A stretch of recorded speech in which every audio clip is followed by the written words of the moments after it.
Hello everybody, this is Thierry Aworet, and today I want to talk to you about why our prayers are not answered. I was in the same situation a long time ago where I was wondering why one of my prayer was answered and some of them was not answered. You know, but when I look at the life of Jesus Christ, I realized that every prayer that he was making was answered. There were no prayer that was not answered, except the Bible talk about he went to some village, and in this village there were not many miracles that was made. Why? Because people didn't believe. So my point is that faith, belief, is the key of having prayer answered. There's a story in the Bible that talks about a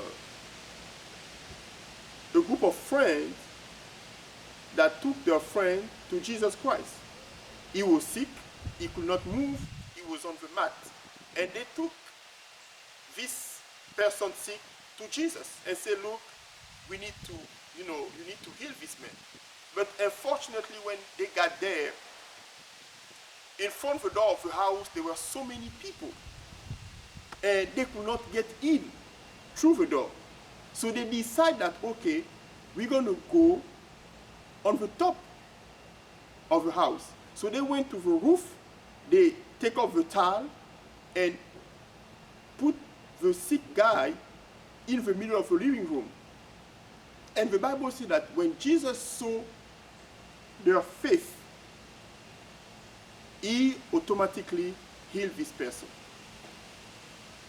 I want to take 3 steps or 3 keys, 3 principles that you need to apply in your life in order for you to have prayer answered. Number 1, go to God. For years, you've been trying to do stuff your own way, and you still see there is no result. If I do something, and I'm a practical person, if I do something and I don't see result, I stop it right away. It doesn't matter who you are, who you believe. God is real. You might not believe in God, but God is real. And you will find one day that you need God. So if you start to pray and you don't see result, or if you feel like, okay, I'm trying on my own and there is no result, it's time for you to go to God. Humble yourself and ask God for help. Those guys and his friend, they took him to Jesus. So you need to go to God and ask God for help. Our issue is because we got free will that God gave us, we believe that we have, the superpower to make any decision. Unfortunately, the decisions that we make in our life are always wrong. And God gave us the book to guide our decision. He said to Proverbs 3 that, acknowledge me and I will direct your path. So there is a reason. That's why he asks you that, because he knows that every decision that you make out of the book will be a wrong decision. So you need to go to him and acknowledge him for any decision that you want to make in your life. Stop making decisions based on the wrong system, because every system different from the book is a wrong system. Number 2, those guys believe. If your friend don't believe what you believe, is a waste of time. You have to have people around you, need to be people who believe what you believe.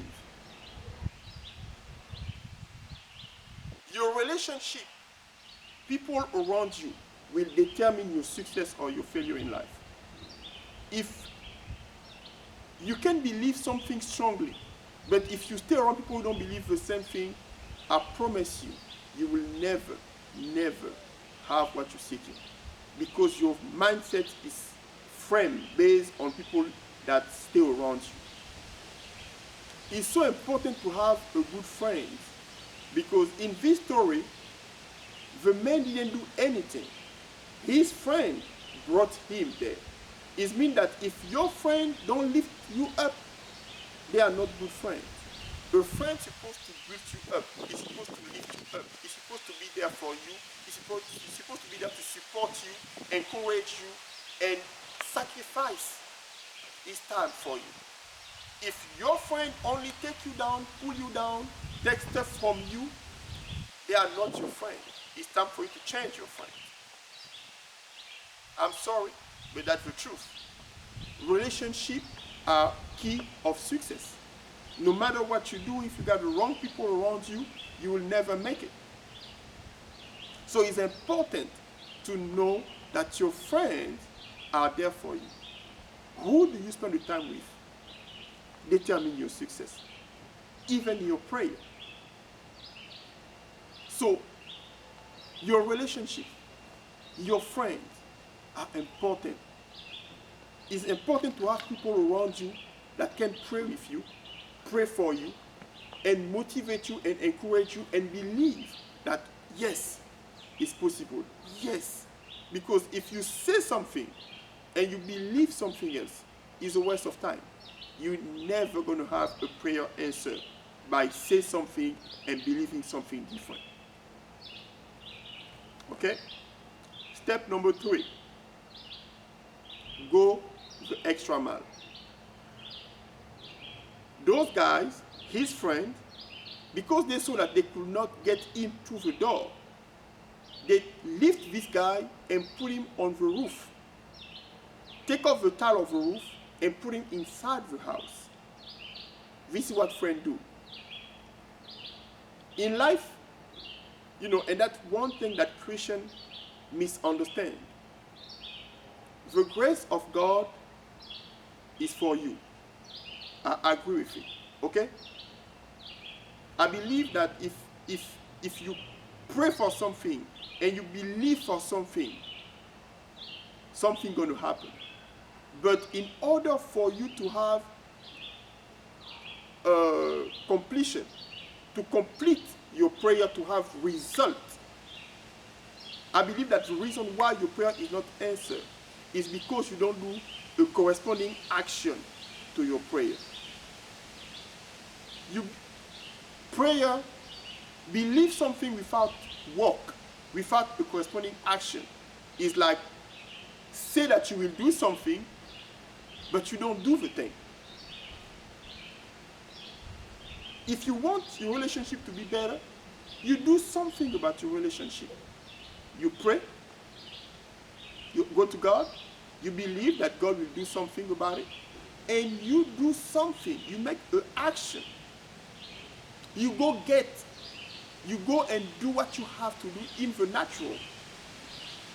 How do you want your relationship to work and you treat your mate wrong? You don't try to fix it. You are so much proud. You're arrogant. You don't bring peace, but you want your marriage to work. It will never work.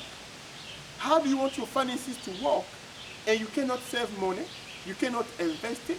Every time there is anything you see in the store, you go and spend it. And you say, God will bless me. God already blessed you. But you stop the blessing by spending the money that you don't have. How do you say, I'm healed, or I want to lose some weight, and you keep eating, you eat junk? It's never going to work. You have to make a corresponding action. You actually have to go the extra mile. You go the extra mile. You do what you have to do in order to make your prayer come to pass. I'm sorry, but this is the key. You want something, you do your own research, you pray about it, you believe it, and you do the research. It's like going to school and pray that God, I want to have a degree, and you never go to school, you never go to course, you never read, you never study. Trust me, it's not God's fault, it's your fault, because you didn't do what you're supposed to do. I hope that you are not offended and that you understand that it's time for you to do something different. I hope that those three keys: go to God for what you're seeking. Number one. Number two, believe that God is already answering your prayer. Have faith in God that everything is possible. There is no mountain too big for God. He already gave you authority over it. And number three, make the action, the corresponding action. You have to go to the roof of things. Even though they say it's impossible, you do your research, you make your action, and you will see that every answer that you pray will come to pass in your life. Be blessed, and I'll see you soon. Thank you.